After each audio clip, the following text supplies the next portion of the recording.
This is part 2 of the video on chapter 37. And so in this part we will work through example 231. So in part A we have the sum n equals 0 to infinity of x to the n divided by n factorial. Because we have exponents and factorials, this is an excellent candidate for the ratio test. So we'll apply the ratio test by calculating the limit as n tends to infinity of the n plus 1 term divided by the nth term of the sequence, or we multiply by the reciprocal of the nth term.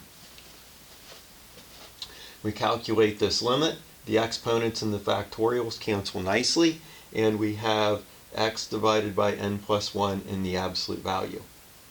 This limit is 0. This limit is 0 for all x. Therefore, the interval of convergence is the entire real line, and the radius of convergence is infinity.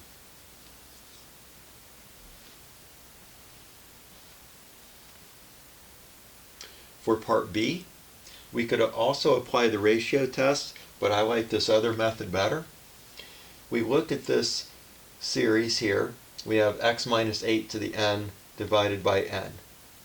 We notice if we substitute x equal to 9, then we just have 1 over n, which is the harmonic series. So recall that the harmonic series diverges. And so 9 is not in the interval of convergence. If we let x equal 7, however, we have negative 1 to the n divided by n. This is the alternating harmonic series which converges. So that tells us that 7 is in the interval of convergence. Since 7 is in the interval of convergence and 9 is not, we know that the interval of convergence has to be 7 to 9, including the 7 but not the 9. And we know that by theorem 227. We have the third situation in theorem 227. And then the radius of convergence is 1, because 7 and 9 are both 1 unit away from 8. Part C, we have the series n equal 1 to infinity, negative 1 to the n times x plus 4 to the n divided by n times 3 to the n. This again is a good candidate for the ratio test. So we apply the ratio test by calculating the limit as n tends to infinity of the n plus first term of the sequence divided by the nth term, or multiplied by the reciprocal of the nth term. And again, things cancel nicely.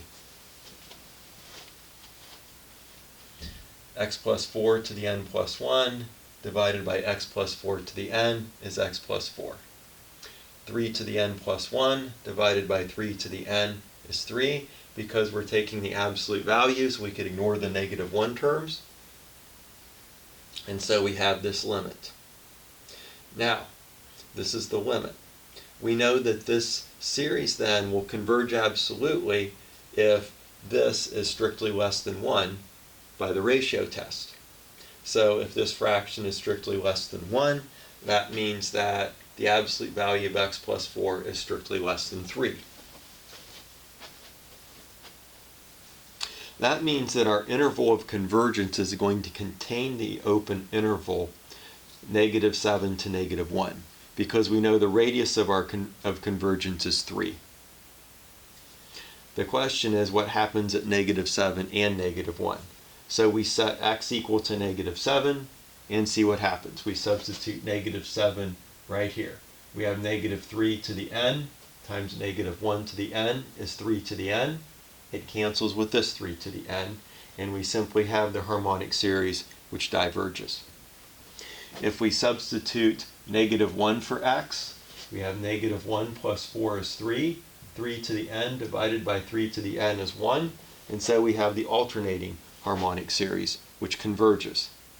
So we know that our series converges when x is equal to negative 1. It diverges when x is equal to negative 7. So the interval of convergence is the half open, half closed interval, negative 7 to negative 1, and the radius of convergence is 3.